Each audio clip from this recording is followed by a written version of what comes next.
Une ville japonaise, 1 million d'habitants, la 10e du pays, Hiroshima. Le 6 août 1945, personne n'avait prévenu ses habitants que leur ville allait être rayée de la carte. Hiroshima, ville universelle. C'est ici qu'a commencé l'ère nucléaire. En ce matin de mars 2011, une nouvelle menace s'est abattue sur la population japonaise. À 1000 km de là, 3 réacteurs de la centrale de Fukushima sont entrés en fusion.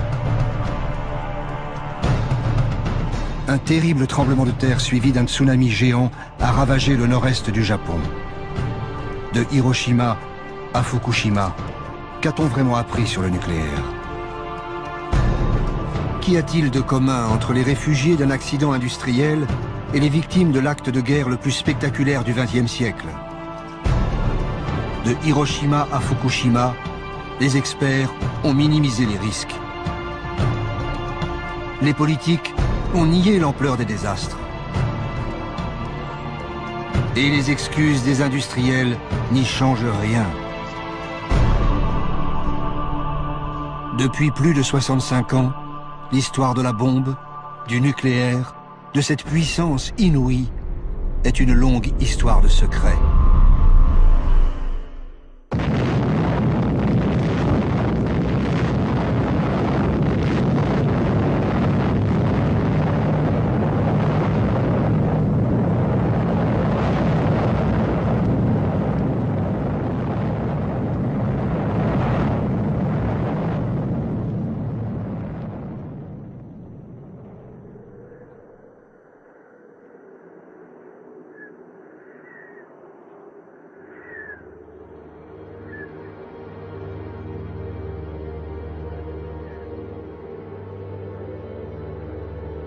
Ces silhouettes ont été imprimées à jamais sur les dernières parois restées debout après la première explosion nucléaire.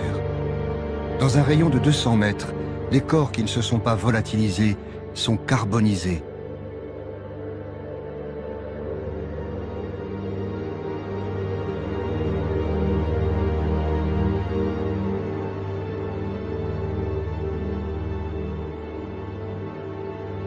N'ont survécu que ceux qui étaient loin de l'épicentre ou protégés par des murs de béton. Dès le lendemain de l'explosion, le docteur Hachiya tente d'aider les blessés. Tous sont atteints d'un mal mystérieux. 9 août. Hier, un de nos malades s'est plaint toute la journée de douleurs dans la bouche.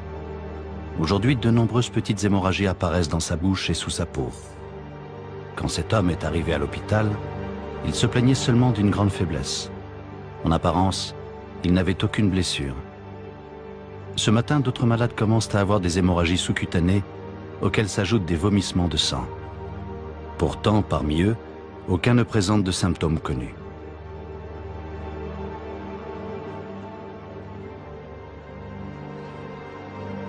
« 18 août.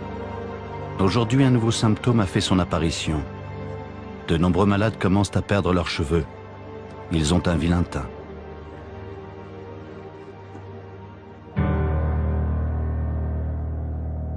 Les observateurs dépêchés sur place par l'armée japonaise ne savent pas quoi penser. Hiroshima et Nagasaki ont été anéantis par une arme inconnue. Cela ne semble pas être un gaz toxique.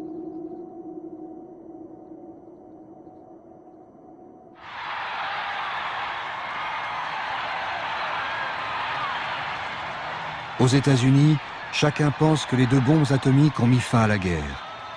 Pour la population, c'est une découverte. Ces armes ont été développées dans le secret le plus absolu. Même le Congrès ne savait rien. Mais l'histoire qu'on leur vend est celle de héros modernes et non pas d'une science qui tue.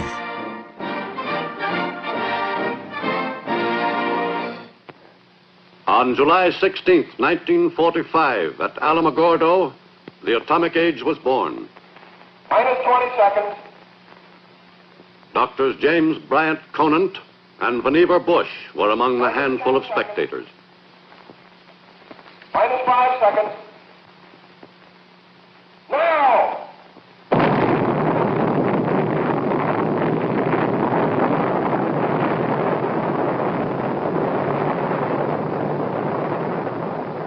For Doctors Conant and Bush, who organized the development of the first bomb, this was a moment of supreme satisfaction. Ce film de propagande raconte l'histoire de la bombe, version US Army. C'est une fiction.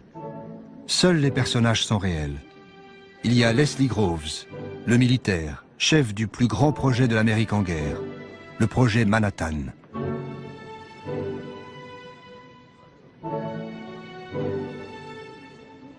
As head of the Manhattan District during the war, I was responsible for the development of the atomic bomb, control of atomic energy, and for all of the security. Il y a Robert Oppenheimer, le responsable scientifique du projet Manhattan. Automatic control has got it.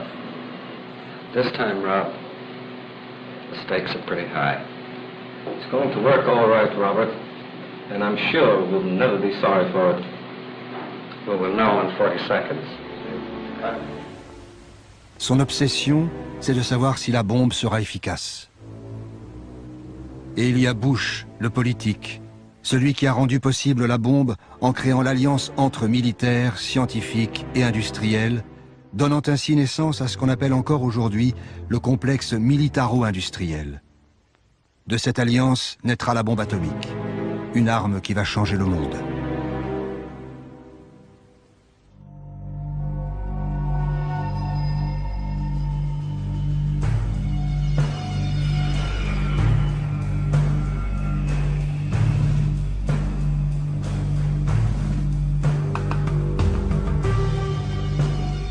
Los Alamos est un centre de recherche militaire depuis 1943. À cette époque, Oppenheimer, le scientifique, convainc Groves, le militaire, que c'est le lieu idéal pour construire un prototype de bombe. Mais en fait, les chercheurs dotés de moyens quasiment infinis vont laisser la science s'emballer et accoucher d'un monstre. Hiroshima devait être détruite pour prouver que la bombe atomique était l'une des plus grandes réussites scientifiques de tous les temps.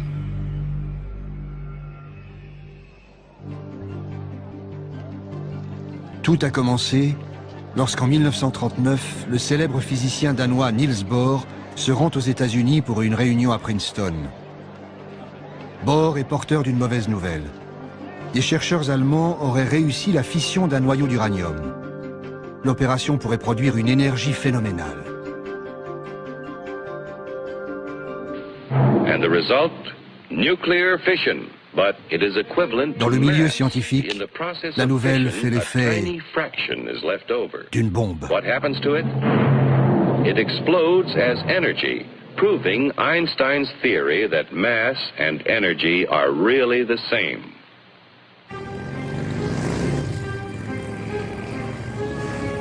Au même moment, en mars 1939, les armées allemandes occupent la Tchécoslovaquie. Ce n'est pas seulement une catastrophe pour l'Europe centrale. Les nazis font du même coup main basse sur la plus grande mine d'uranium d'Europe.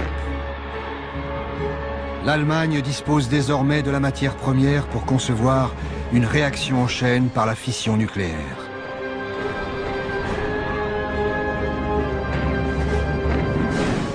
Puis, c'est la guerre. Entre alliés et nazis, la course scientifique et militaire est engagée. Mais aux États-Unis, l'opinion publique est très hostile à toute intervention dans le conflit européen. Dilemme pour le président Roosevelt. Il doit respecter ses électeurs, mais aussi préparer son pays à toute éventualité. This nation will remain a neutral nation, but I cannot ask that every American remain neutral in thought as well. Albert Einstein est le plus célèbre des physiciens réfugiés en Amérique. Comme tous les exilés européens, juifs et non-juifs, il sait de quoi Hitler est capable. Impossible donc de rester en dehors de la course aux armements.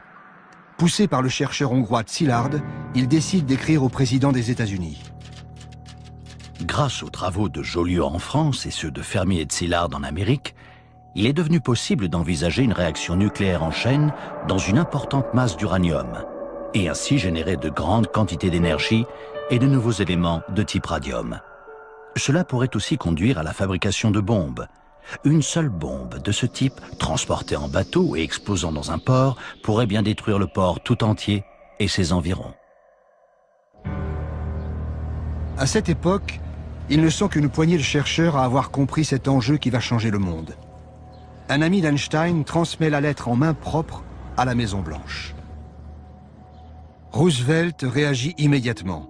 Les nazis se préparent à nous réduire en poussière. Il nous faut agir. Un des conseillers scientifiques de la Maison-Blanche est Vannevar Bush, celui qui deviendra l'un des 3 grands pionniers de l'ère nucléaire. Nous avions compris que la guerre allait se transformer en un combat sans merci, que l'Amérique allait devoir y participer tôt ou tard, que ce serait une lutte très technique, que nous n'étions absolument pas préparés à cela, et enfin, et c'est le plus important, que notre système militaire tel qu'il existait ne pourrait jamais produire à plein régime les nouveaux équipements dont nous aurions certainement besoin. Bush, le politique, est président de la richissime Carnegie Institution. Il décide de mettre autour d'une table scientifique, industrielle et militaire les 3 piliers du futur complexe militaro-industriel. Pour réussir, Groves, le militaire, en est certain. Il faut des moyens colossaux et garder le plus grand secret.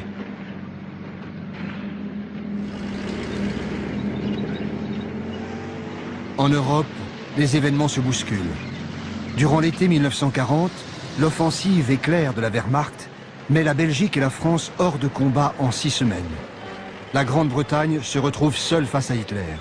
Les Allemands défilent sur les Champs-Élysées.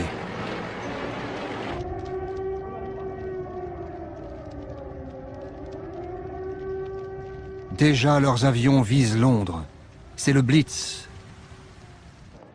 Les recherches britanniques sur l'atome ont alors une nette longueur d'avance. Cambridge héberge un prestigieux laboratoire de recherche nucléaire.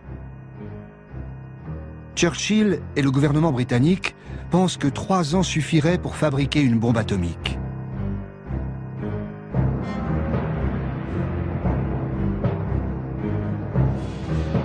Mais il ne faut surtout pas que ces recherches tombent aux mains des nazis. Pour raconter ce qui se passe ensuite, les films de propagande d'après-guerre nous donnent encore une fois l'impression de suivre en direct une affaire top secret. Bush, le politique, s'inquiète auprès d'un de ses collègues des attaques sur Londres. The Germans are certainly working on an atomic bomb. As Harold Urey told you, they're getting a whole output of heavy water from the big Norwegian plant. They couldn't be doing it for anything else here. What was your impression of British progress? Chadwick and the other physicists agree entirely with us that given pure uranium-235, the bomb will work. But they realize that this will run into a big industrial job. The British are overtaxed by the present war production, and they urge that the job be done over here. Effectivement, l'Angleterre, sous les bombes, décide de livrer ses recherches aux États-Unis. Elle adresse à Washington un mode d'emploi de l'énergie atomique, le rapport Maude. Nous sommes arrivés à la conclusion qu'il serait possible de fabriquer une bombe à l'uranium de 10 kg environ, qui aurait une puissance de destruction égale à 1800 tonnes de TNT, et libérer une grande quantité de matière radioactive, dangereuse pour la vie humaine, pendant une longue période dans la zone de l'explosion.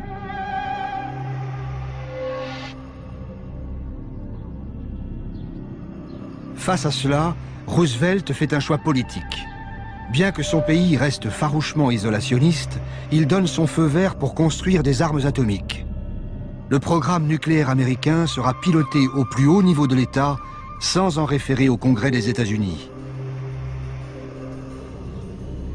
La censure militaire s'abat sur la physique nucléaire.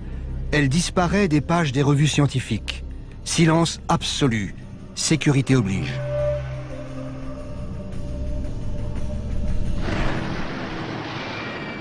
Pearl Harbor, 7 décembre 1941. L'attaque surprise des avions japonais va mettre fin aux dernières hésitations. L'offensive japonaise fait basculer les États-Unis dans le conflit mondial.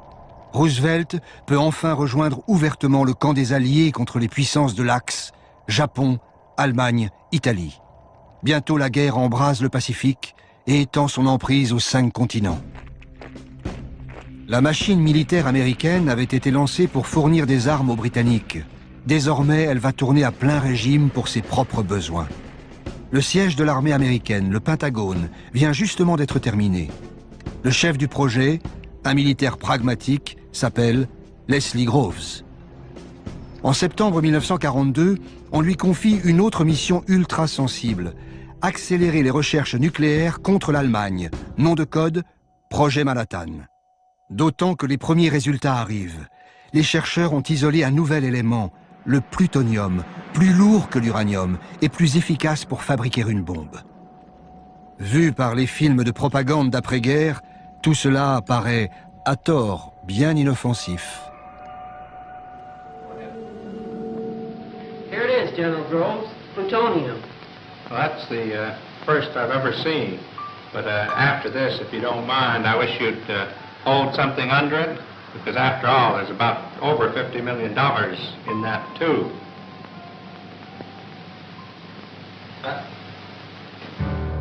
Ces recherches nécessitent une armée de scientifiques, d'ingénieurs et de techniciens répartis sur tout le territoire américain. Pour coordonner ces équipes, Groves, le militaire, a choisi un outsider, professeur de physique théorique à Berkeley. Un homme qui a même été proche du Parti communiste, Robert Oppenheimer. Il est propulsé à la tête du projet de recherche le plus gigantesque que la science ait connu.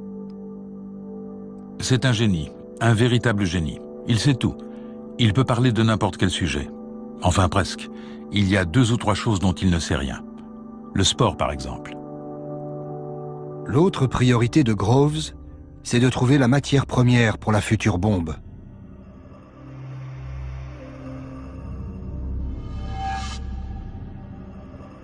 Le plus important, bien sûr, était le minerai d'uranium. La plus grande source d'uranium pendant la guerre était la mine de Chinkolobwe, au Congo belge. Et l'homme clé dans ce domaine était M. Edgar Sangier, le directeur de l'Union minière du Haut-Katanga.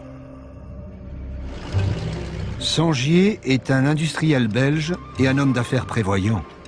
Dès 1940, il a ordonné que toutes les réserves d'uranium belges soient mises à l'abri des nazis et envoyées aux États-Unis. En ce printemps 1942, Groves, le militaire, découvre donc avec stupéfaction que 1250 tonnes du précieux minerai sont stockées à portée de main dans le port de New York. Un formidable cadeau.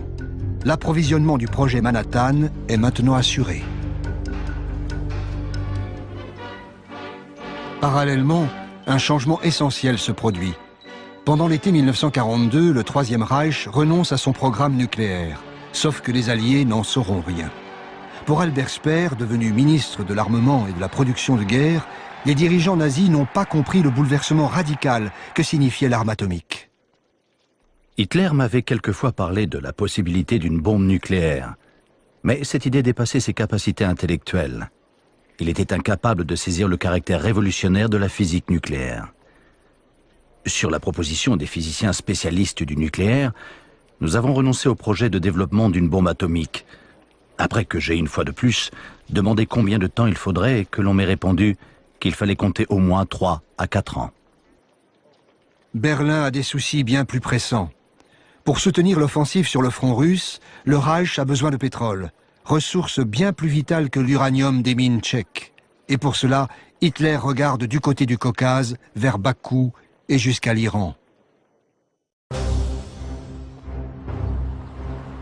Dupont de Nemours est l'un des géants de l'industrie américaine, inventeur du nylon et surtout principal fournisseur d'explosifs et de munitions pendant la guerre de sécession et les 2 guerres mondiales. Dès le début, Dupont fut appelé à soutenir le projet Manhattan, tout comme Monsanto, Kellogg, Union Carbide et autres grands groupes américains. Hiroshima devait être détruite pour asseoir la puissance économique et politique du complexe militaro-industriel.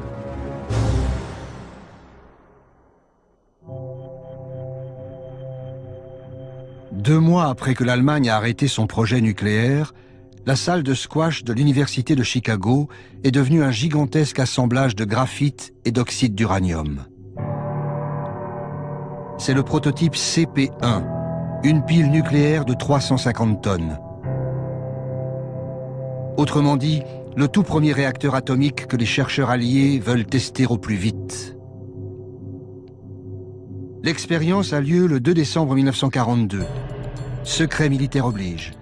Ni l'université, ni les étudiants, ni la ville de Chicago n'ont été prévenus. Devant un public de savants, l'Italien Enrico Fermi, prix Nobel de physique, ordonne le démarrage de la réaction en chaîne. S'il s'est trompé dans ses calculs, il y aura une explosion nucléaire en plein centre-ville de Chicago.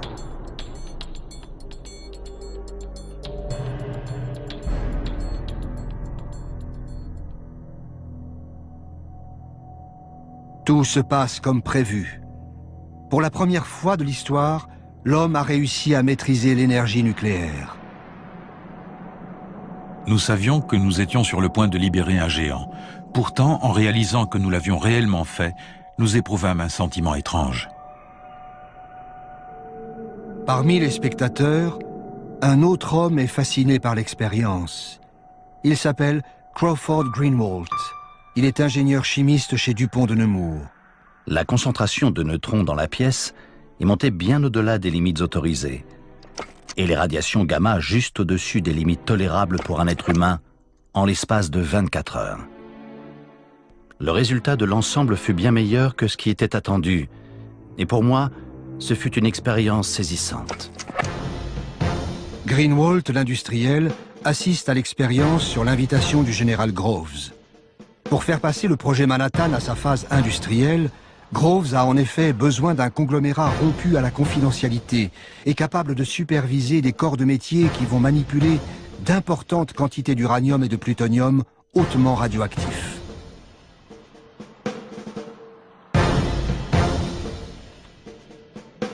Le contrat est colossal, les risques aussi. Greenwalt, l'industriel, hésite.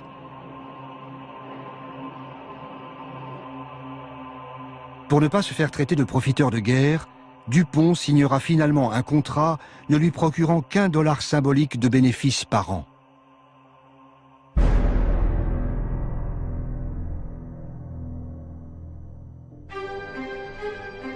Quelque part sur la côte ouest, dans un immense désert à 300 km de Seattle, Hanford.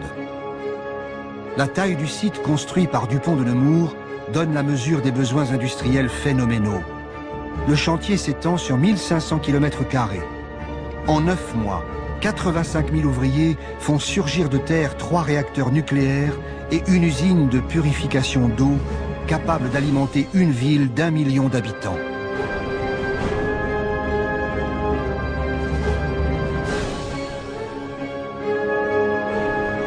Des dizaines de milliers d'employés dorment sur place. Tous ont signé un contrat qui les oblige au secret. Les conversations téléphoniques sont écoutées, le courrier est lu et censuré. Hanford est une usine de production de plutonium.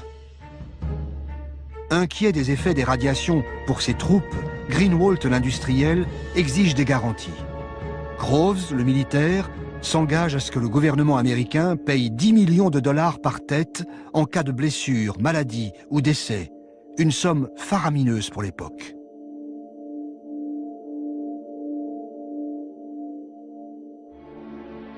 Le projet Manhattan est réparti sur tout le territoire américain. Cette autre unité est gérée par Monsanto et General Electric.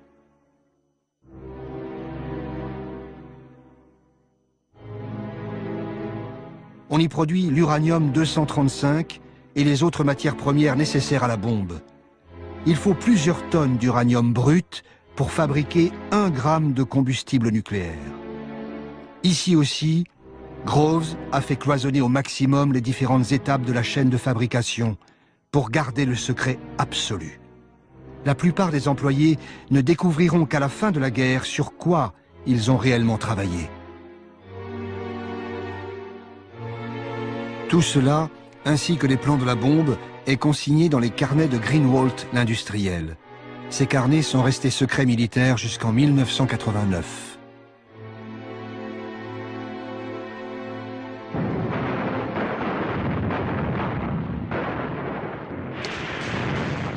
Début 1943, le vent de la guerre tourne.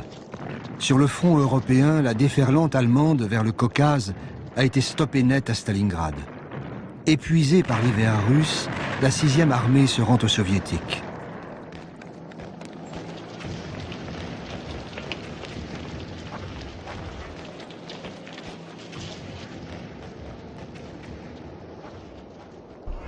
Été 1943. Les Alliés se réunissent à Québec. Churchill a provoqué la rencontre dans un but précis, ne pas laisser aux États-Unis le monopole du nucléaire. La Grande-Bretagne, les USA et le Canada décident de s'associer au sein du projet Manhattan. Le Canada possède d'importantes mines d'uranium. Il fournira 4000 tonnes de minerais jusqu'en 1946. 2 ans après la mise à l'abri des recherches anglaises, outre-Atlantique, une vingtaine de scientifiques britanniques viennent rejoindre les laboratoires américains.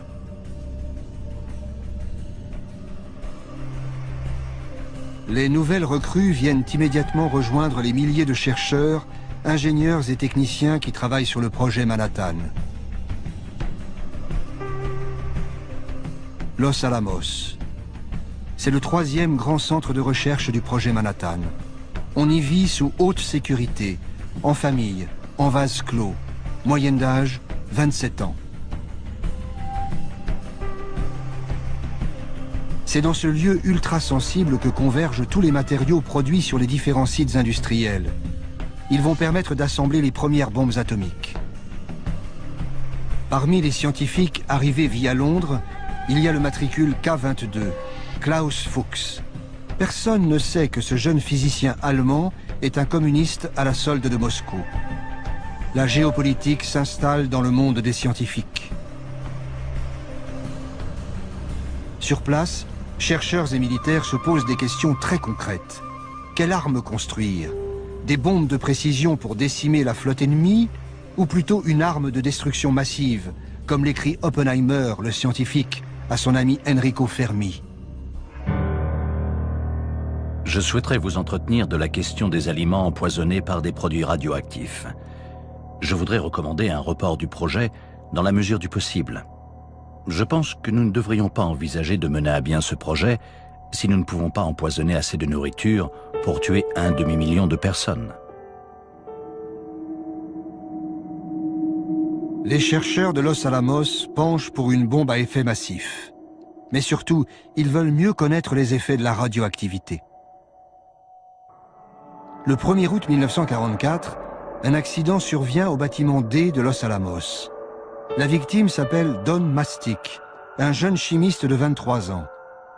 Lors d'une expérience, un tube à essai se brise et une préparation au plutonium lui éclabousse le visage. Il en avale quelques gouttes. Il consulte son médecin, le docteur Hempelmann. Mais personne ne sait ce qu'est une dose dangereuse. Hempelmann se tourne vers Oppenheimer. Quelles que soient les précautions prises, un accident du même type peut se reproduire. Il ne me paraît pas inutile de poursuivre des recherches en ce sens. Les militaires soutiennent un tel programme d'observation. La question la plus pressante, c'est de savoir jusqu'à quel point les substances que nous utilisons sont toxiques. Uranium, radium, polonium, beryllium. Il est nécessaire d'étudier la manière dont elles agissent sur le corps humain, en pénétrant par la peau, les poumons, le tube digestif. Des tests médicaux sont pratiqués sur Don Mastic. Mais pour mieux connaître les effets de la radioactivité, il faudra de vrais cobayes. Nous recommandons qu'un patient de l'hôpital de Rochester soit choisi pour une injection d'1 à 10 microgrammes de substances radioactives et que ses excréments soient envoyés à notre laboratoire pour analyse.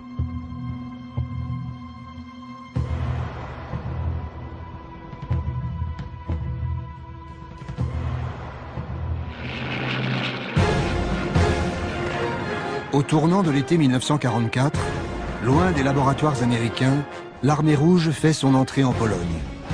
Les Alliés occupent la Sicile et débarquent en Normandie, ouvrant un nouveau front à l'ouest. La future bombe ne sera peut-être plus nécessaire en Europe.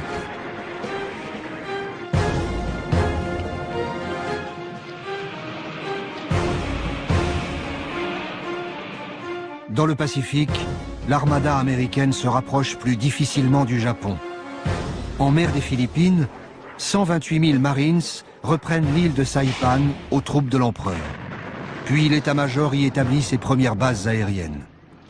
Tokyo est à portée des bombardiers B-29, mais refuse toujours de se rendre. Roosevelt sait qu'en politique, les plus grands secrets finissent toujours par s'éventer. Lincoln l'avait prédit bien avant lui. Nul ne peut tromper tout le monde tout le temps. Quand la bombe sortira de l'ombre, il faudra qu'on la rende utile. Avec elle, l'Amérique pourra dicter ses conditions à ses ennemis comme à ses alliés, à commencer par Staline. Hiroshima devait être détruite pour donner à l'Amérique un avantage décisif face aux Soviétiques.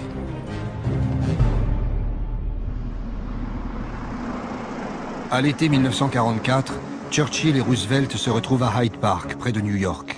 Pour eux, les défaites allemandes ne changent rien. Le projet Manhattan doit aboutir coûte que coûte.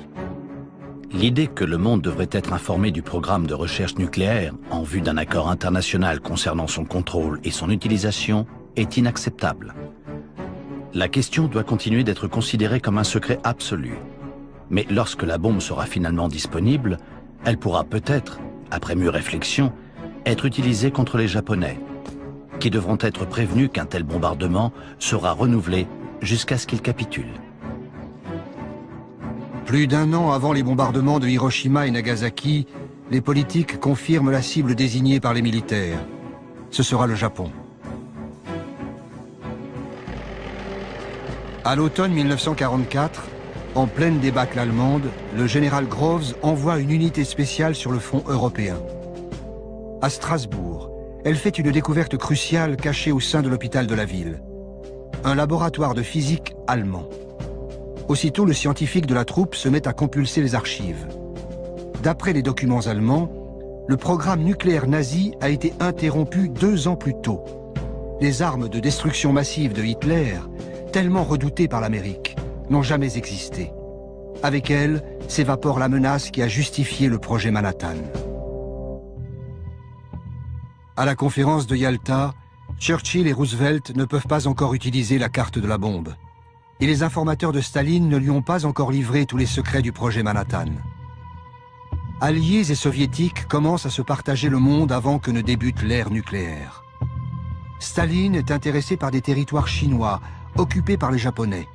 Il s'engage à attaquer l'armée japonaise 90 jours après la chute de Berlin.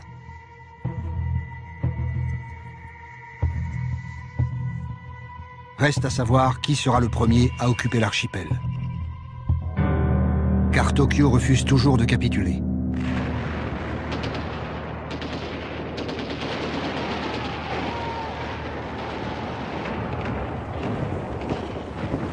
Dans le Pacifique, la prise de l'île d'Iwo Jima est longue et difficile. Mais ensuite, les B-29 de l'US Air Force ont le champ libre pour pilonner le sol japonais.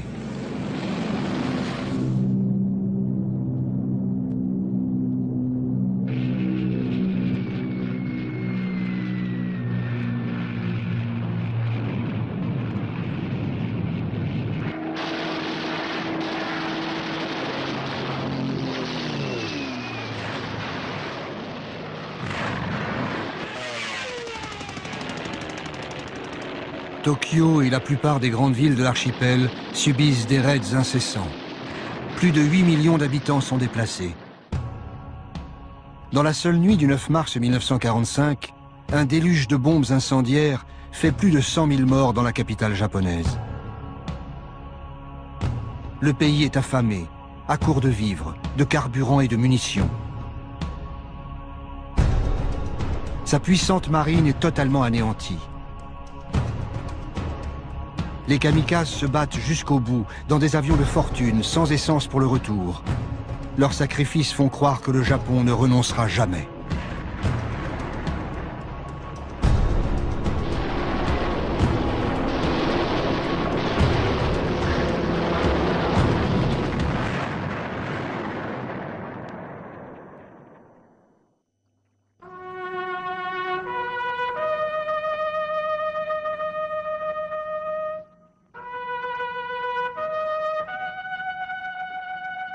Roosevelt meurt le 12 avril 1945. Son successeur, Harry Truman, un ancien sénateur spécialiste des affaires militaires, ignore tout du projet Manhattan. Pourtant, il était vice-président des États-Unis depuis 6 mois. Son secrétaire d'État à la guerre lui apprend que Roosevelt lui lègue un secret écrasant. Stimson me dit qu'il voulait que je connaisse l'existence d'un énorme projet en cours. Un projet portant sur la mise au point d'un nouvel explosif, d'un pouvoir destructeur à peine croyable. C'est tout ce qu'il se sentit libre de me dire sur le moment. Et sa déclaration me laissa perplexe. Mais Truman va vite comprendre l'avantage stratégique inédit que confère la bombe A.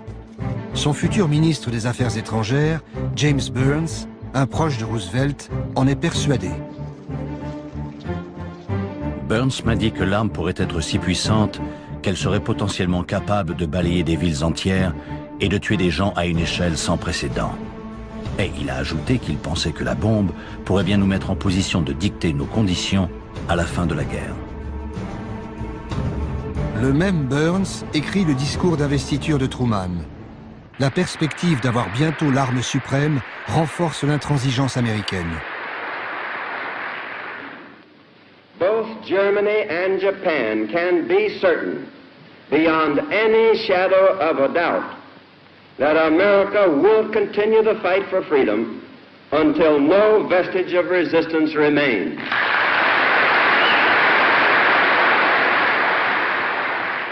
Our demand has been, and it remains, unconditional surrender. Une capitulation sans condition. À Washington, les diplomates américains savent bien que cette demande est inacceptable pour les Japonais.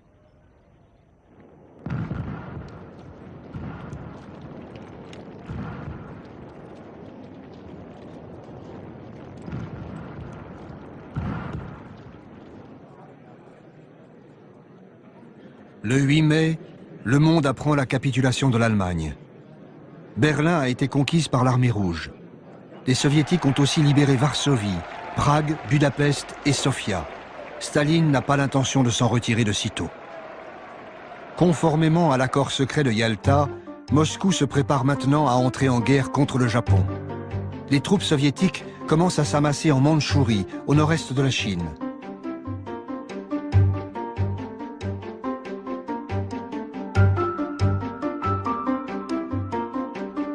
En Europe, l'après-guerre a déjà commencé. Mais à Londres, Churchill s'inquiète des visées de Staline sur l'Europe de l'Est. Il propose à Truman d'organiser une rencontre sans délai. Il me semble que nous pouvons difficilement parler de ces questions par correspondance et qu'aussi vite que possible, il devrait y avoir une rencontre entre les 3 grands chefs d'État. La réponse de Truman est surprenante. Je suis d'accord avec vous pour dire qu'une rencontre entre les 3 chefs d'État serait souhaitable.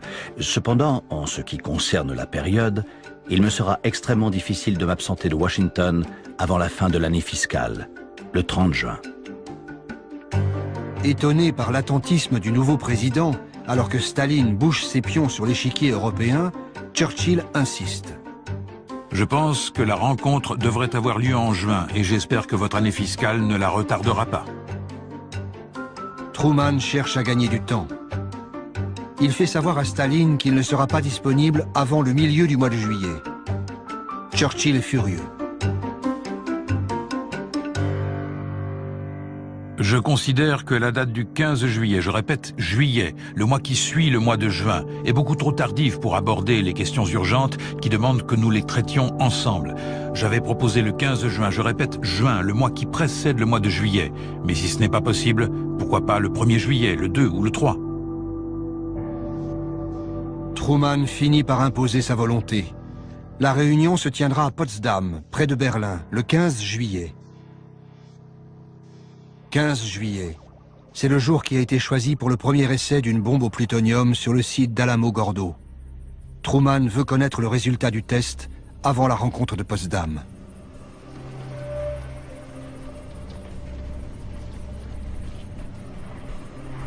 Sur le site d'Alamo-Gordo, comme à Los Alamos, les équipes travaillent 12 heures par jour, 7 jours sur 7.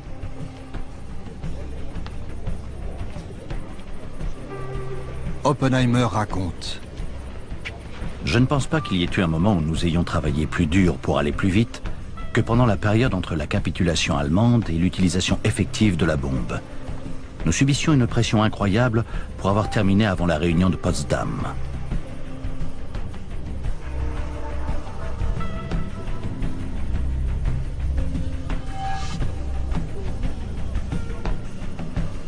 À Washington, on ne se demande plus s'il faut utiliser ou non la bombe contre le Japon, mais quand et surtout comment.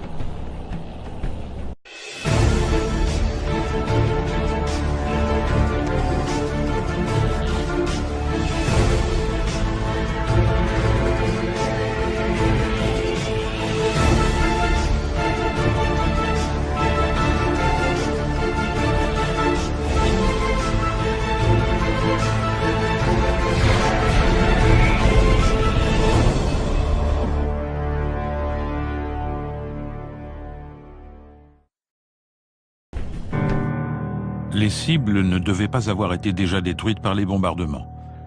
Il était aussi souhaitable que la première cible soit d'une taille telle que les dégâts se limitent à son périmètre. Comme ça, nous pourrions mieux déterminer la puissance de la bombe. 3 villes jusqu'ici relativement épargnées sont retenues comme cibles. Niigata, Kokura et Hiroshima. Le test doit être efficace dès le premier tir. Pour l'US Air Force, Hiroshima a beaucoup d'avantages. C'est une bonne cible radar, et d'une taille telle qu'une grande partie de la ville serait largement endommagée. Les collines environnantes sont propices à engendrer un effet de réverbération qui augmenterait considérablement les dégâts. Reste à savoir s'il faut prévenir les Japonais. Certains scientifiques de Chicago y sont favorables. Nous pensons que l'utilisation de la bombe nucléaire contre le Japon sans annonce préalable est imprudente. Si les États-Unis sont les premiers à faire usage de ce nouveau moyen de destruction, ils perdront le soutien du public à travers le monde. Léo Szilard, le physicien exilé proche d'Einstein, se rend spécialement à Washington pour plaider la cause des civils. Le secrétaire d'État américain Burns lui fait comprendre que plus rien ne peut arrêter la machine. Il me dit que nous avions déjà dépensé 2 milliards de dollars pour le développement de la bombe. Comment voudriez-vous que le Congrès accepte d'allouer des fonds pour la recherche sur l'énergie nucléaire si vous ne montrez pas les résultats obtenus avec l'argent déjà dépensé?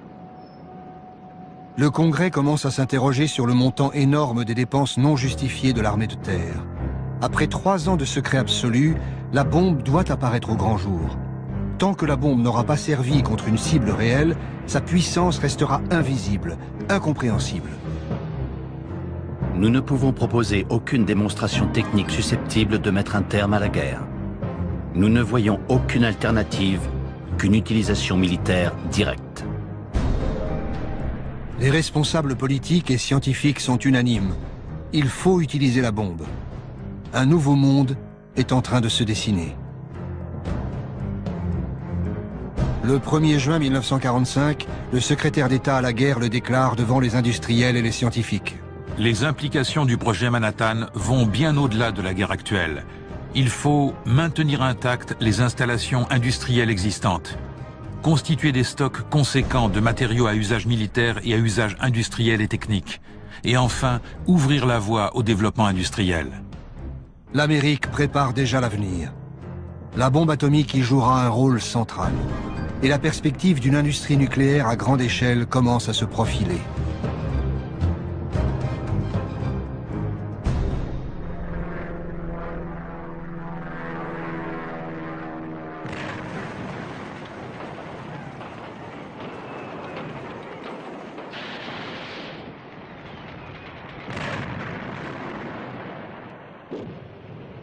L'armée américaine s'empare de l'île d'Okinawa. C'est la bataille la plus sanglante de la guerre du Pacifique. 12 000 GIs et plus de 100 000 soldats japonais sont tués et au moins autant de civils.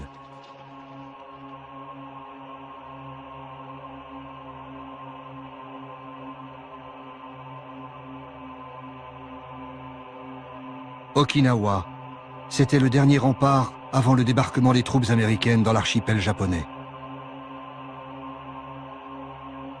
À Tokyo, le palais impérial cherche avant tout un moyen de négocier la fin de la guerre sans sacrifier l'empereur. Quelques jours avant la conférence de Potsdam, il tente de faire passer le message via Moscou. Le 7 juillet, Truman et son secrétaire d'État Burns embarquent à bord du croiseur Augusta pour se rendre à Potsdam. Ils apprennent qu'un télégramme très urgent a été transmis par les Japonais à leur ambassade en Union soviétique.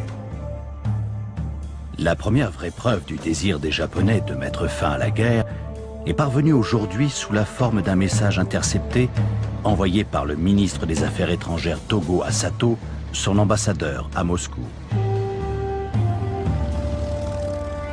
Il lui demande de rencontrer Molotov et de l'informer du vif désir de l'empereur de mettre fin à la guerre. En outre, Togo dit que les termes « capitulation sans condition » formulés par les Alliés sont la seule chose qui empêche la cessation de la guerre et que si ces termes sont maintenus, les Japonais devront évidemment continuer à se battre.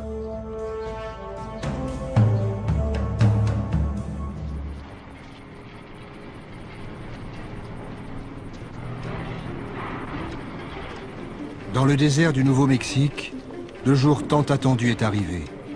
Tout est prêt pour le premier test nucléaire jamais réalisé. Nom de code, Opération Trinity. Le général Groves raconte les derniers préparatifs. Le test avait été programmé pour 4 heures du matin le 16 juillet. Cette heure avait été choisie dans l'idée qu'une explosion si tôt le matin attirerait moins l'attention d'observateurs éventuels, la majorité des gens étant encore endormis. Nous nous attendions à ce qu'il y ait un énorme éclair lumineux, mais nous ne pensions pas qu'il serait assez puissant pour réveiller la population.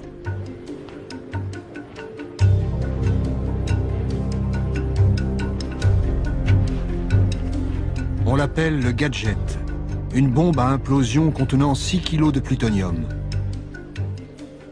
150 000 personnes ont œuvré à la création de ce monstre de métal dont le cœur est à peine plus gros qu'une balle de tennis.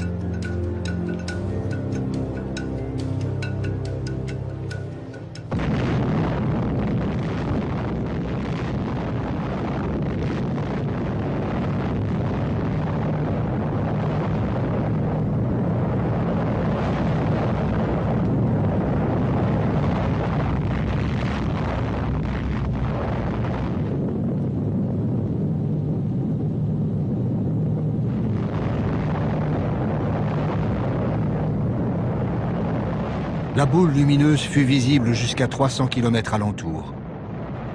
Le premier essai nucléaire de l'histoire a réussi au-delà de toute espérance. L'homme est devenu maître d'une nouvelle puissance. Le projet Manhattan a doté l'Amérique de l'arme absolue. Mais plus que jamais, le secret doit être maintenu.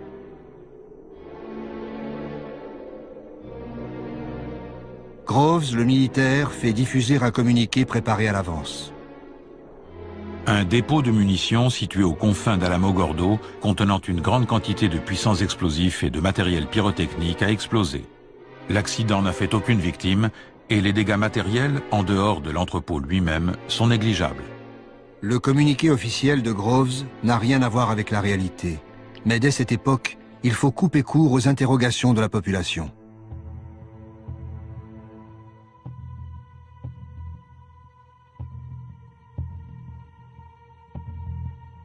Truman et Burns arrivent à Potsdam le même jour. On leur transmet aussitôt un télégramme crypté en provenance d'Alamogordo. Opéré ce matin.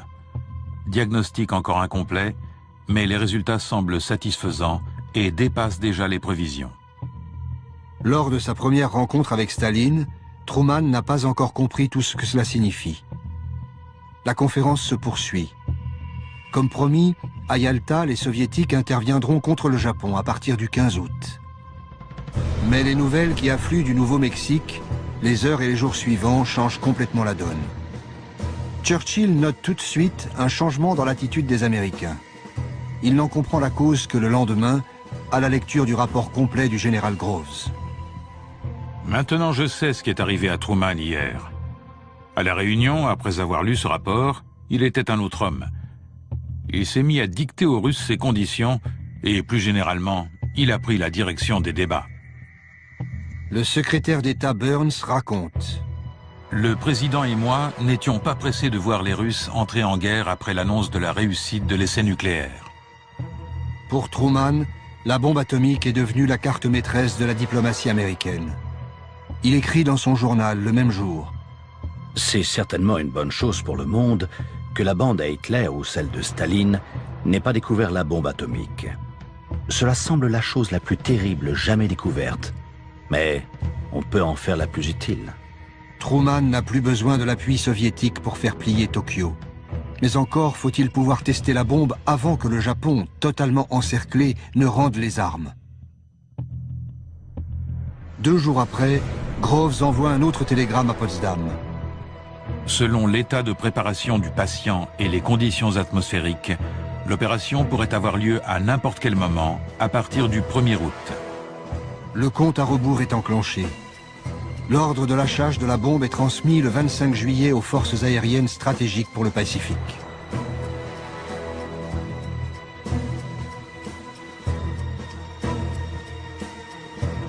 La proclamation finale des Alliés est signée par Truman, Churchill et Chiang Kai-shek. L'Union soviétique de Staline n'a même pas été invitée à la rédaction du texte. Nous appelons le gouvernement japonais à accepter maintenant la capitulation sans condition de ses forces armées et de nous donner ainsi l'assurance de sa bonne foi. L'autre alternative pour le Japon sera une destruction rapide et totale. Furieux, Staline comprend qu'il a été trahi. Grâce à son espion à Los Alamos, il sait que la bombe est prête. Il accélère le déploiement de ses troupes en Extrême-Orient pour tenter d'occuper le Japon en premier. À Potsdam, s'est écrit le premier chapitre de la guerre froide.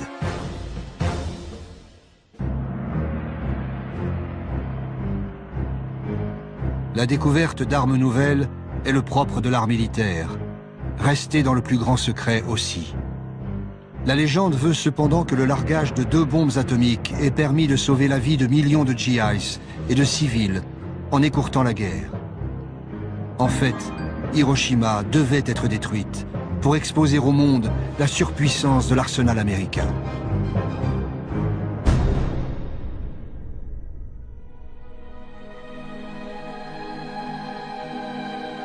Aéroport militaire américain de Tinian. La préparation des équipages chargés du largage de la bombe a commencé 1 mois et demi plus tôt. Little Boy, la bombe destinée à Hiroshima, pèse plus de 4 tonnes. C'est une bombe à l'uranium. Sortie de Los Alamos en pièces détachées, elle est assemblée ici, à Tinian, au beau milieu du Pacifique.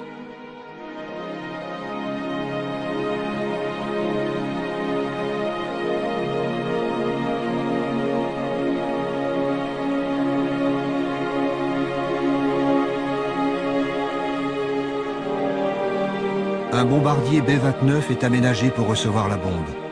Il est baptisé Enola Gay, en hommage à la mère du pilote.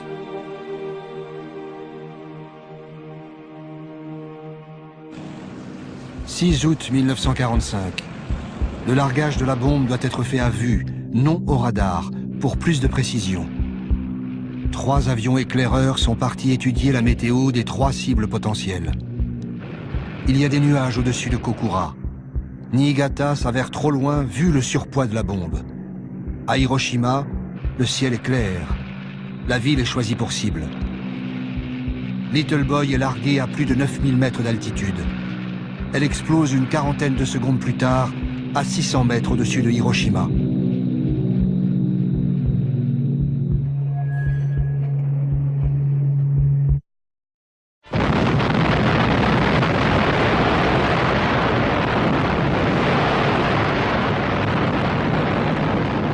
La boule de feu libérée par l'explosion nucléaire atteint la température d'1 million de degrés centigrades. Elle se propage au-delà de la vitesse du son en brûlant tout l'oxygène sur son passage. C'est un soleil en train de naître à la surface de la Terre.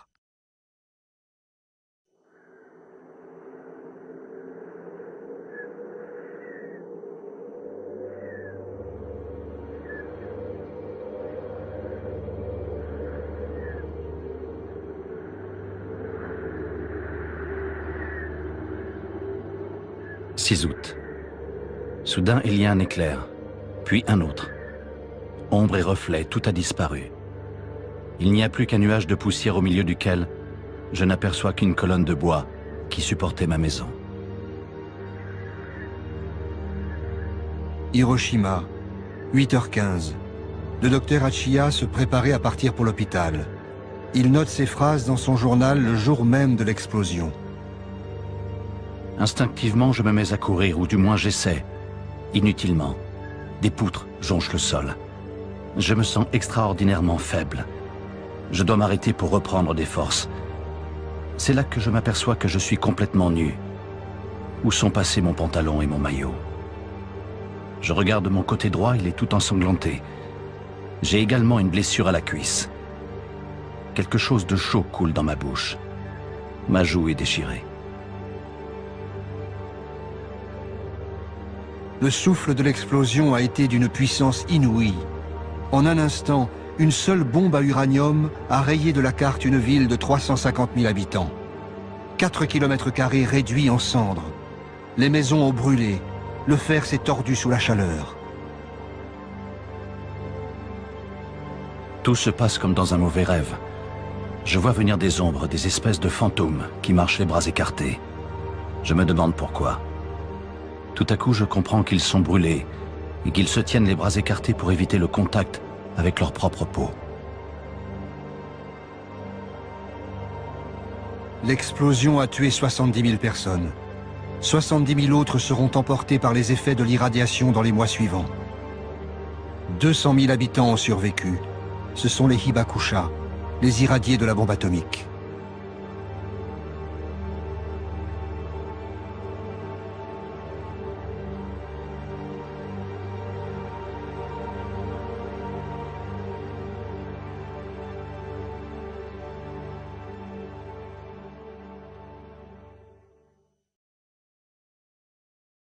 A short time ago, an American airplane dropped one bomb on Hiroshima and destroyed its usefulness to the enemy. That bomb has more power than 20,000 tons of TNT. It is an atomic bomb. It is a harnessing of the basic power of the universe. 2 jours après l'explosion de la bombe sur Hiroshima, les Soviétiques déclarent la guerre au Japon. 1,5 million de soldats franchissent les frontières de la Mandchourie, occupée par le Japon depuis 1931. Les troupes japonaises ne livrent pas bataille. À court de munitions, elles se rendent aux Soviétiques.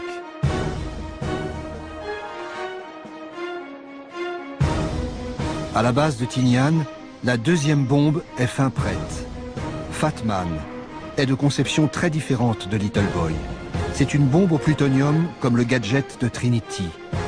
Elle coûte moins cher que Little Boy, elle est plus efficace, et sa production en masse est plus facile. Il faut absolument l'essayer. Il ne manque plus que la dédicace du général Groves. Resté aux États-Unis, il laisse faire son bras droit, le colonel Farrell. À Hirohito, affectueusement.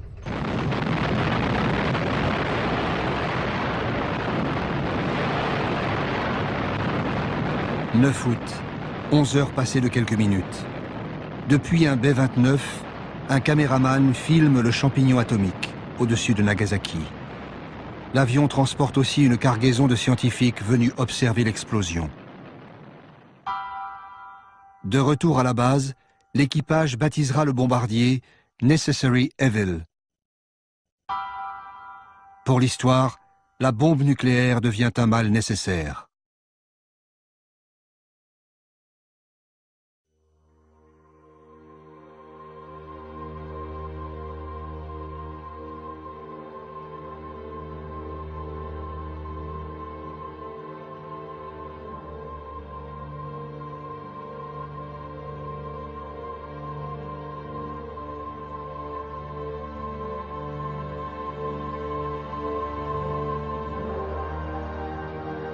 À Nagasaki, 80 000 habitants sont morts sur le coup ou dans les 4 mois qui ont suivi.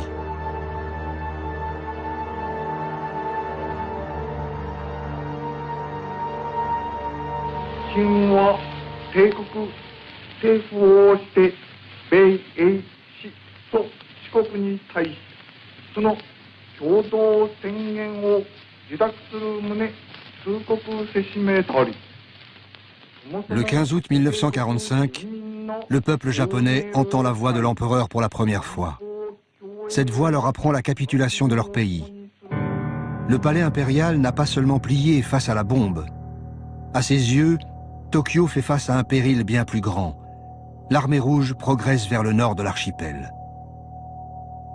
Pour éviter un Japon sous la coupe soviétique, Washington laisse un espoir de survie au régime impérial. Le texte de la capitulation ne dit rien du futur sort de Hirohito. Ce texte est signé le 2 septembre à bord du croiseur Missouri. Les troupes d'occupation du général MacArthur arrivent au Japon moins d'un mois après les bombardements nucléaires.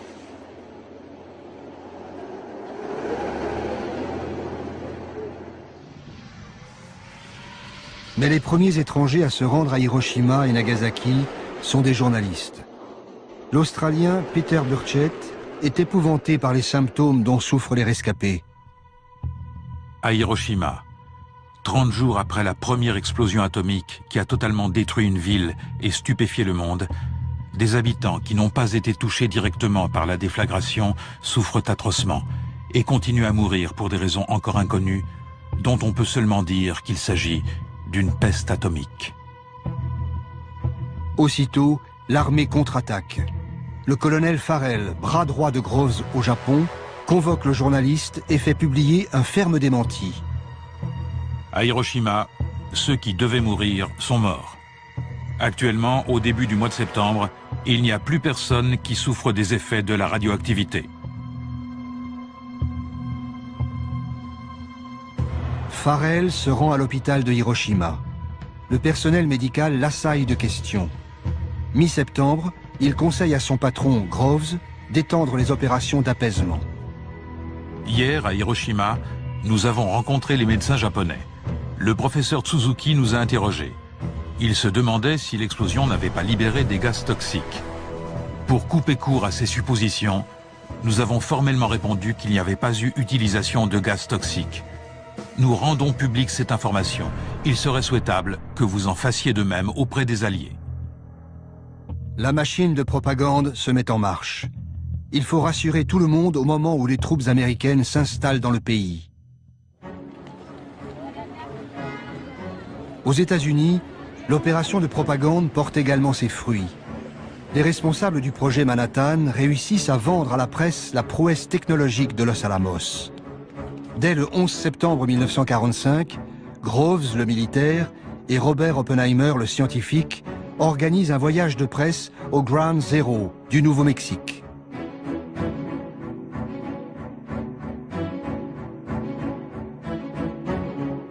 Le site est encore radioactif, mais Oppenheimer se veut rassurant. Il explique aux journalistes que contrairement aux gadgets de Trinity, les bombes japonaises ont été lâchées de très haute altitude. Il ne devrait pas y avoir d'effet comparable à des armes chimiques ou d'empoisonnement de la Terre par des éléments radioactifs, et aucune autre horreur que celle qui accompagne habituellement les grandes explosions. Message transmis à l'opinion publique. La bombe nucléaire est une bombe propre. Rien à voir avec les armes chimiques interdites par le protocole de Genève.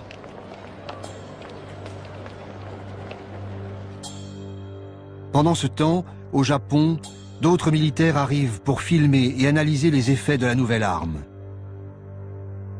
Un soldat montre fièrement le point d'impact de la bombe au milieu des ruines encore radioactives. Voilà l'épicentre, Ground Zero.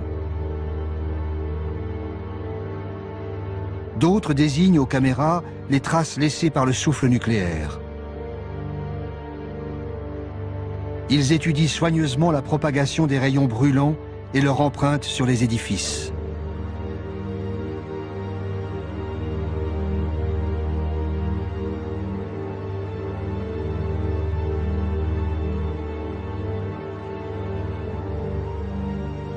Devant la presse, les forces d'occupation nient avec force la persistance de la radioactivité.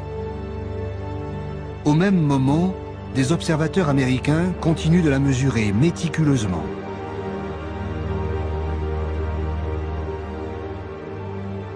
Un GI qui raconte sa mission de patrouille à Nagasaki est stupéfait. Je ne savais pas pourquoi j'étais là. Il n'y avait pas d'habitants, tous avaient péri. Il n'y avait pas d'oiseaux, pas d'animaux, pas de criquets. Il n'y avait rien du tout. C'est difficile de décrire un silence complet comme celui-ci. Au bout d'un an, 9000 Américains et Japonais travaillent à plein temps au département de la censure civile. La censure des troupes d'occupation s'avère redoutablement efficace. Dans les journaux d'Hiroshima, on supprime les caractères d'imprimerie correspondant aux termes « bombardements atomiques » et « radioactivité ». Pendant presque 10 ans, aucun Japonais ne pourra lire d'informations concernant les survivants irradiés, les Hibakusha. Après le feu atomique, c'est une chape de plomb qui s'abat sur Hiroshima et Nagasaki.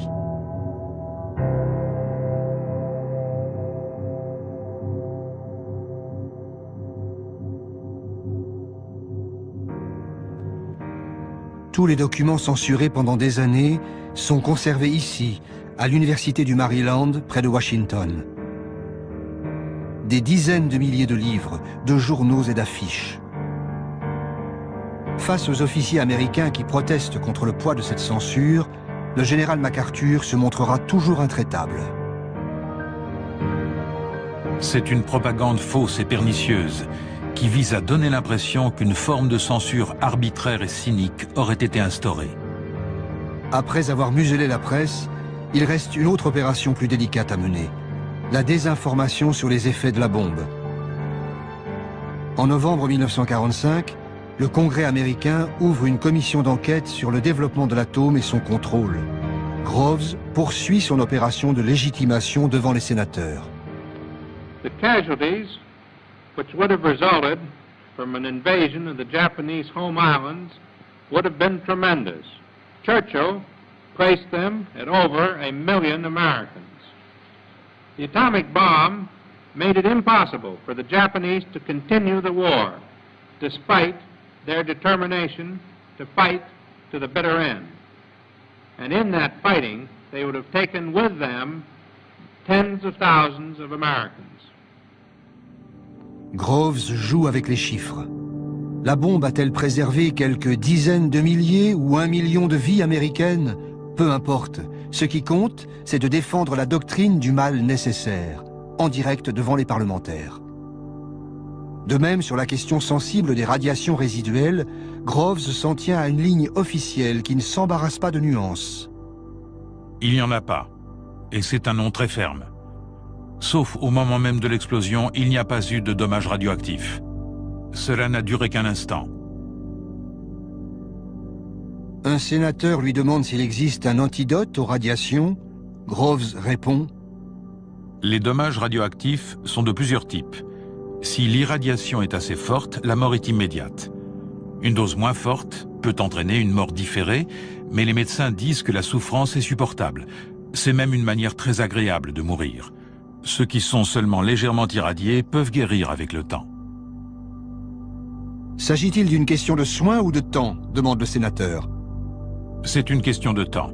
Si une personne qui travaille avec des matériaux radioactifs est accidentellement irradiée, elle prend un congé pour se tenir éloignée de ces matériaux et avec le temps, elle guérit.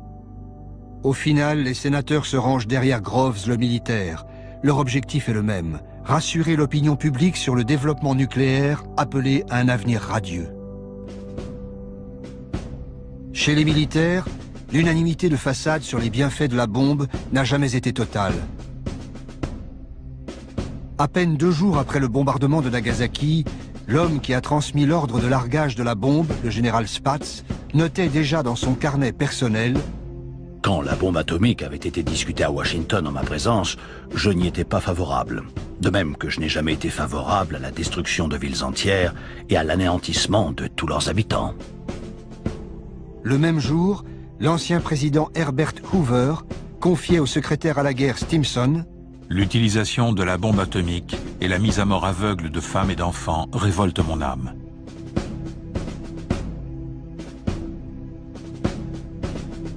Stimson, l'ancien secrétaire d'État à la guerre, est le seul responsable politique à être resté en poste tout au long du projet Manhattan. À l'été 1946, on lui demande de signer un article pour faire cesser la polémique autour de la bombe. Le texte paraît dans le Harper's Magazine. Il déclare une fois pour toutes que l'arme atomique fut l'ultime recours pour terminer la guerre et sauver plus d'1 million de vies américaines. En privé, Stimson avouera ne pas se reconnaître dans ce texte largement inspiré par les responsables du projet Manhattan. Mais la doctrine est définitivement scellée. La bombe était un mal nécessaire et même indispensable.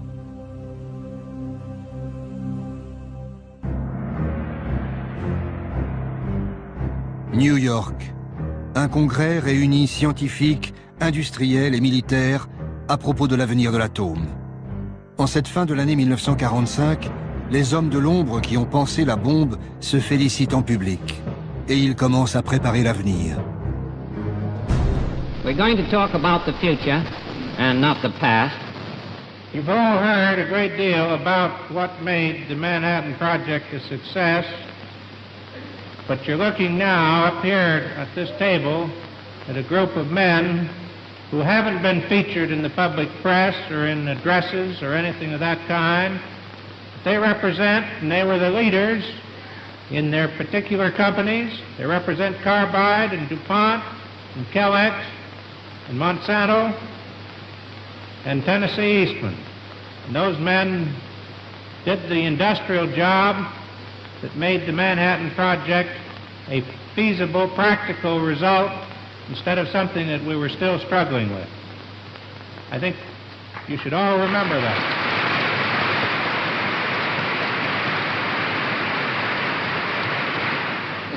I can't see any difference between solving the problem to build an atomic bomb, which was enormous, and solving the problem of using atomic energy for peaceful purposes, provided the setup is right. Pacifique. Ce mot clé tourne la page d'Hiroshima pour ouvrir la voie à une industrie nucléaire civile. En août 1946, Truman crée une commission à l'énergie atomique, AEC, composée de civils. La guerre est finie. Partout, les généraux quittent les postes de décision. En janvier 1947, l'AEC prend le contrôle des sites industriels militaires d'Hanford et d'Oak Ridge. L'énergie nucléaire va partir conquérir le monde et devenir une puissance industrielle et économique. Le serment d'Hippocrate impose de sauver les humains, pas de s'en servir comme cobaye. C'est pourtant ce qui s'est passé à Hiroshima et Nagasaki. Le projet Manhattan a déjà donné lieu à des expérimentations sur l'homme, mais l'utilisation de la bombe atomique permettra de les étendre à une toute autre échelle. Cette expérience grandeur nature, étudiée pendant des décennies, a permis à l'Amérique de se préparer aux dangers de l'ère nucléaire.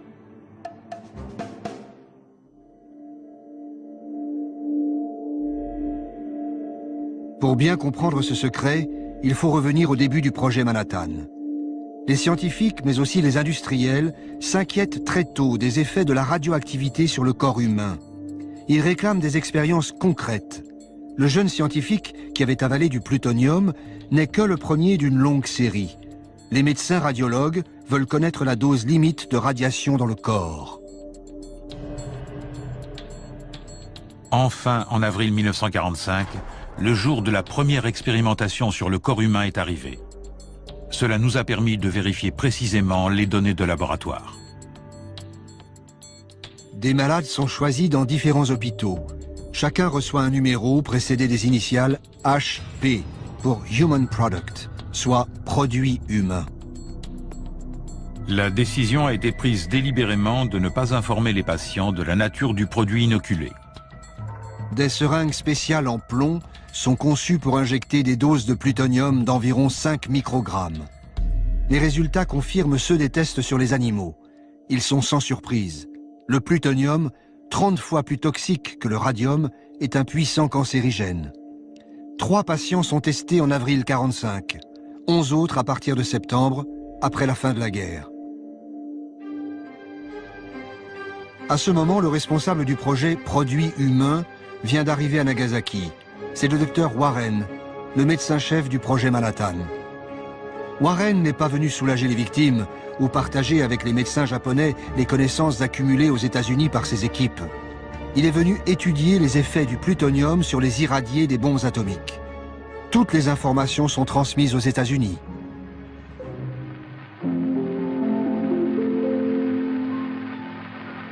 At the end of 2 weeks, which was the critical period, burns and cuts, which appeared to be curing, suddenly worsened. Hemorrhage developed, which could not be stopped. Many died, and the number of deaths kept mounting from day to day.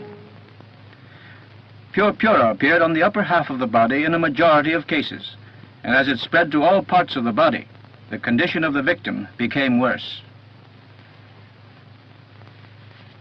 Depilation was also a characteristic symptom of the critical period. This soldier was in the barracks 1 kilometer northeast of the epicenter. He suffered no burns, but around the 28th of September, more than 7 weeks after the bombing, depilation developed. Spots appeared, accompanied by a fever of 39.5 degrees and diarrhea.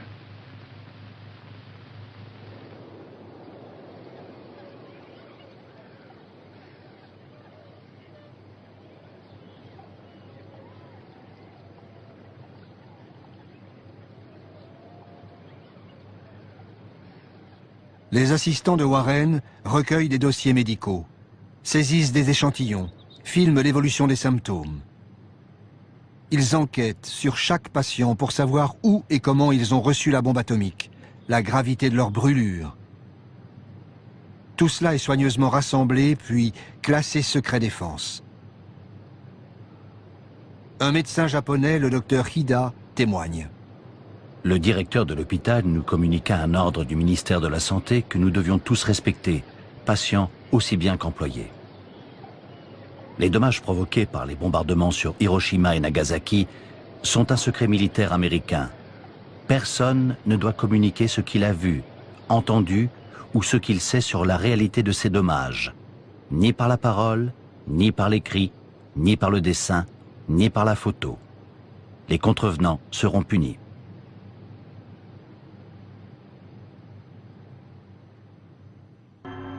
Warren, le médecin, est très précis dans ses observations. Son premier rapport, en revanche, est parfaitement dans la ligne officielle. La bombe A n'émet que peu de radiation, brièvement et sans conséquences. Les radiations des explosions nucléaires ayant causé des dommages physiques furent émises principalement pendant la seconde après l'explosion. Quelques blessures ont pu apparaître plus tard, mais toutes se sont produites pendant la première minute. Les deux autres types de radiation, celle provenant de la fission et celle causée par des objets près du centre de l'explosion, n'ont fait aucune victime. Cela a été prouvé définitivement. De retour aux États-Unis, Warren reprend les tests humains commencés à la fin de la guerre. À l'hôpital de Rochester, une aile spéciale gardée par des militaires est construite à cet effet. Jusqu'à l'été 1947, 11 patients y recevront des injections de plutonium. 3 mourront dès la première année de l'expérience. Effrayée par les risques de scandale, la toute nouvelle commission à l'énergie atomique, AEC, décide d'enterrer le dossier. Il est préférable qu'aucun document ne soit divulgué qui ferait référence aux expériences sur des humains et pourrait avoir un effet négatif sur l'opinion publique ou déclencher des poursuites judiciaires. Les documents concernant ce domaine de travail doivent être classés secrets.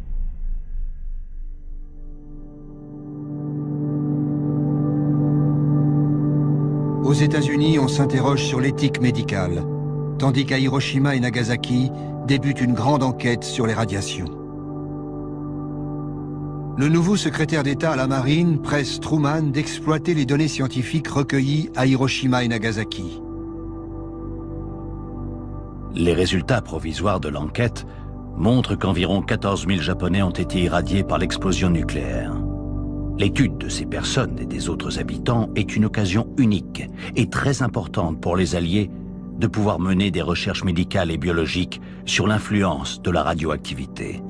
Ces recherches ne doivent pas s'arrêter maintenant, mais être poursuivies sur le long terme.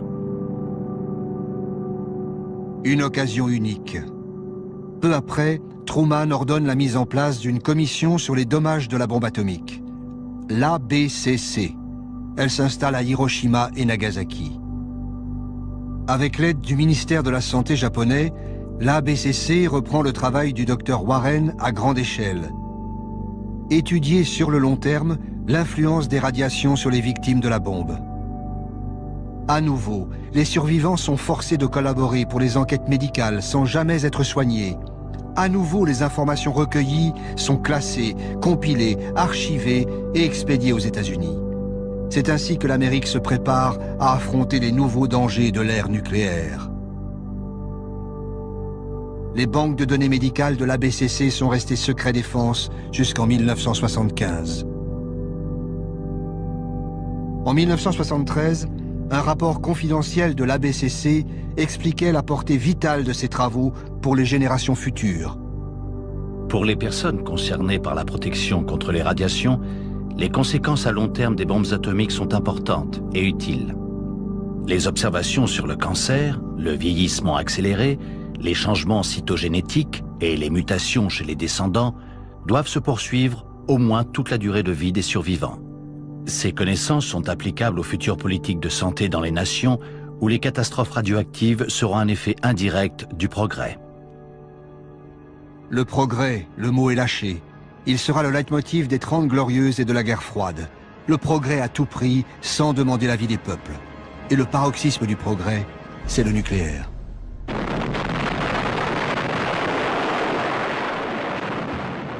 Nucléaire militaire d'abord.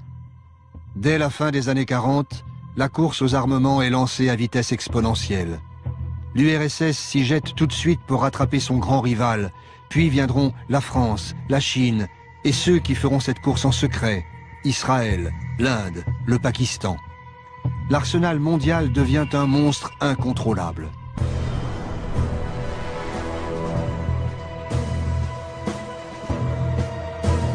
Et le progrès, ce sont aussi ces nouvelles centrales qui apportent à de nombreux pays l'énergie miraculeuse, inépuisable et sans danger. Avec l'aide de son ancien ennemi, les États-Unis, le Japon est devenu le 3e producteur mondial d'énergie nucléaire. Mais Fukushima le replonge brutalement dans le cauchemar atomique. À Hiroshima, l'ancien ABCC sert désormais de référence internationale pour les normes de protection contre la radioactivité.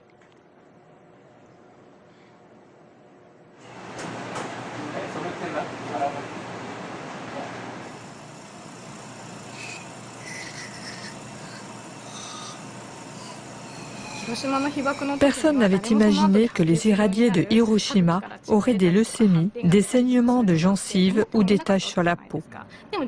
Mais maintenant, on sait bien que dans une zone donnée et avec une dose de radioactivité donnée, on aura tel problème de santé. Les gens de Fukushima sont inquiets parce qu'ils pensent au risque de cancer. Ils ont dans la tête les images de Hiroshima comme les brûlures, les dents qui tombent ou les morts. Je suppose qu'ils sont très angoissés car ils imaginent qu'il peut leur arriver la même chose. Tous les 2 ans, depuis 35 ans, M. Nakanishi vient passer une série de tests médicaux à l'ancienne ABCC, devenue centre de recherche sur les effets de la radiation. Ma mère m'a dit que j'étais à un peu plus de 3 km de l'épicentre au moment de l'explosion. J'avais 3 ans. Elle m'a raconté que j'étais dehors et que j'ai été irradié. Un peu plus tard, j'ai perdu tous mes cheveux. Quand j'étais à l'école primaire, des copains de classe sont morts de leucémie. J'ai pensé que ça pouvait m'arriver à moi aussi. Mais à 20 ans, ce qui m'a choqué le plus, c'était la mort d'un ami de mon âge. Ça m'a fait très peur. On peut mourir de la bombe atomique plus de 20 ans après.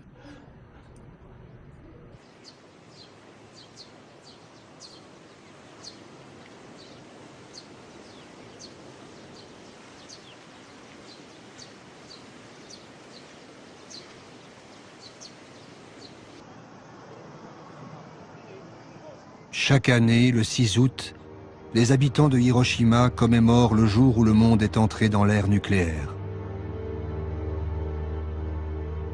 Le Japon a été le seul pays victime de la bombe atomique.